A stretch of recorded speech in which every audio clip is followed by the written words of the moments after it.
হরে কৃষ্ণ। সকলকে শাস্ত্রচক্ষুর গীতা ক্লাসে স্বাগতম।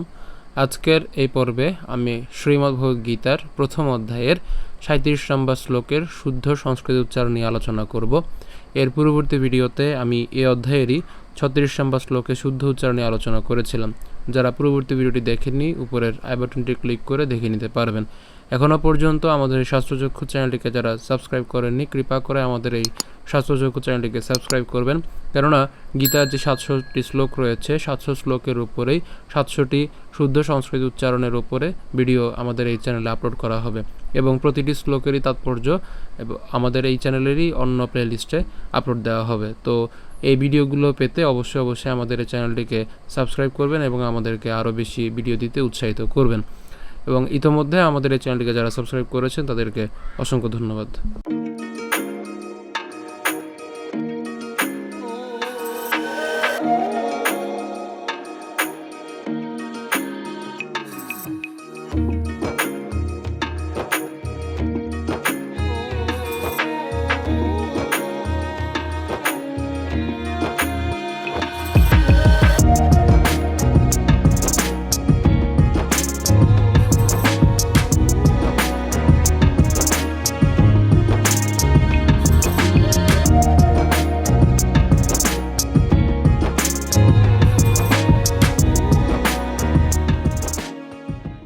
তো আজকের শ্লোকটি হলো ইয়দ্যপীয়তে ন পশ্যন্তি লোভোপহত চেতসঃ কুলক্ষয় কৃতং দোষং মিত্রদ্রোহে চাপাতকম।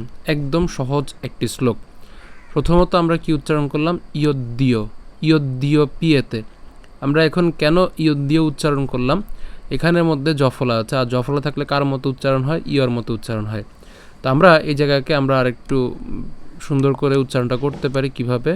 ইয়দ্যপ, অর্থাৎ আমরা এখানে প পর্যন্ত উচ্চারণ করতে পারি। প, হ্যাঁ। এরপরে যে জফলা আছে, জফলার উচ্চারণ কার মতো হয়? ইয়র মতো হয়, ঠিক না?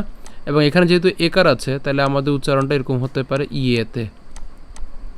এটা একদম আরও সহজ হয়ে গেল। ঠিক আছে, আমি যদি আবার বলি ইয়দ্যপ ইয়েতে, ইয়দ্যপ ইয়েতে। ইয়দ্যপ কেন? ইয় আছে সেজন্য ইয়দ্যপ ইয়েতে। আর যদি একসাথে যদি উচ্চারণ করি কেমন হবে? ইয়দ্যপীয়তে, ইয়দ্যপীয়তে। আমরা যখন শুরু করতে যাব তখন একসাথে উচ্চারণ করব ইয়দ্যপীয়তে। আর যাদের আপনাদের সমস্যা হচ্ছে আপনারা হচ্ছে ইয়দ্যপ ইয়েতে এভাবে উচ্চারণ করতে পারেন। তাহলে ইয়দ্যপ ইয়েতে অথবা ইয়দ্যপীয়তে ন পশ্যন্তি।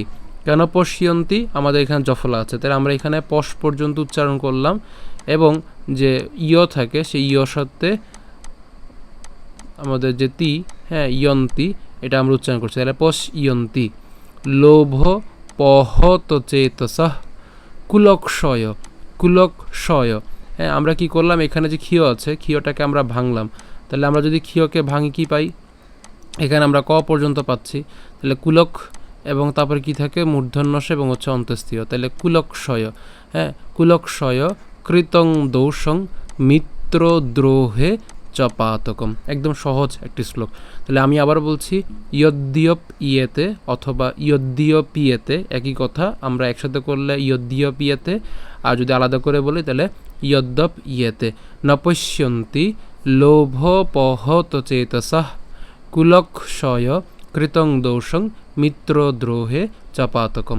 অনুবাদ: যদিও এরা রাজ্য লোভে অভিভূত হয়ে কুলক্ষয় জনিত দোষ ও মিত্রদ্রোহে নিমিত্ত পাপ লক্ষ্য করছে না।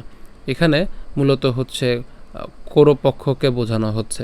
তা আমাদের এই সমস্ত শ্লোকের অনুবাদ এবং তাৎপর্য আমরা অপর একটি আমাদের এই চ্যানেলেরই অন্য প্লেলিস্টে আমরা আপলোড করব, তো আপনারা সেগুলো দেখে নেবেন অবশ্যই।